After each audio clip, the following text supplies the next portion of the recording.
రామ్ చరణ్ ఉపాసన కోడెల దంపతులకు కవలలు జన్మించడంతో మెగా ఫ్యామిలీలో ఆనందం రెట్టింపైంది. జనవరి 31 రాత్రి మగబిడ్డ ఆడపిల్ల పుట్టారు. ఆ ట్విన్స్ కి నేమ్స్ ఫిక్స్ చేశారని, ఆ పేర్లు, వాటి అర్థం వెరీ ఇంట్రెస్టింగ్ అన్నది లేటెస్ట్ అప్డేట్. చరణ్ ఉపాసన దంపతుల మొదటి బిడ్డ క్లీంకారా పేరు లలితా సహస్రం నుంచి తీసుకున్నారు. లలితా త్రిపుర సుందరి మూలశక్తిని సూచిస్తుంది క్లీంకారా పేరు. ప్రేమ దయకు చిహ్నం క్లీంకారా నామం. అప్పట్లో క్లీంకారా పేరు సోషల్ మీడియాలో వైరల్ అయింది. లేటెస్ట్ గా ట్విన్స్ కోసం సెలెక్ట్ చేసిన పేర్లపై కూడా చర్చ జరుగుతోంది. జనవరి 31న జన్మించిన చిన్నారులిద్దరూ ఆరోగ్యంగా ఉన్నారని మెగా ఫ్యామిలీ అనౌన్స్ చేశారు. చిరంజీవి సురేఖ దంపతుల ఆనందానికి అవధుల్లేవు. తండ్రి మెగాస్టార్ లానే రామ్ చరణ్ కూడా ఇద్దరు అమ్మాయిలకి అబ్బాయికి జన్మనిచ్చాడంటూ మెగా ఫ్యాన్స్ మురిసిపోతున్నారు. మీ అందరి ప్రేమ చూస్తుంటే మనసు ఉప్పొంగిపోతోందంటూ ఉపాసన పోస్ట్ పెట్టారు. తాజాగా ఈ కవలలకు నామకరణం చేసినట్లుగా తెలుస్తోంది.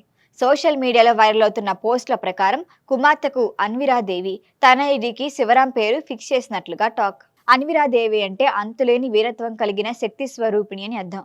ఇది శక్తివంతమైన, ధైర్య స్వరూపిణి అయిన ఆదిశక్తి రూపాన్ని సూచిస్తుంది.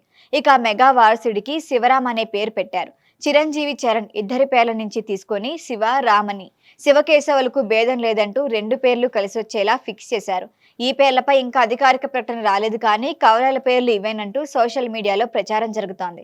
రామ్ చరణ్ ఉపాసన ఇద్దరికి దైవభక్తి ఎక్కువే. పండగలు, నోములు, వ్రతాలు అన్ని అత్తయ్య సురేఖతో కలిసి ఆచరిస్తారు ఉపాసన.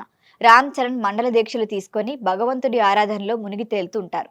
అందుకే చిన్నారుల పేర్ల విషయంలో బాగా ఆలోచించి శోధించి ఆ పేర్లు నిర్ణయించారని తెలుస్తోంది. జనవరి 31న చిన్నారులు పుట్టిన వెంటనే అపోలో ఆసుపత్రి వద్ద సంబరాలు చేసుకున్నారు అభిమానులు.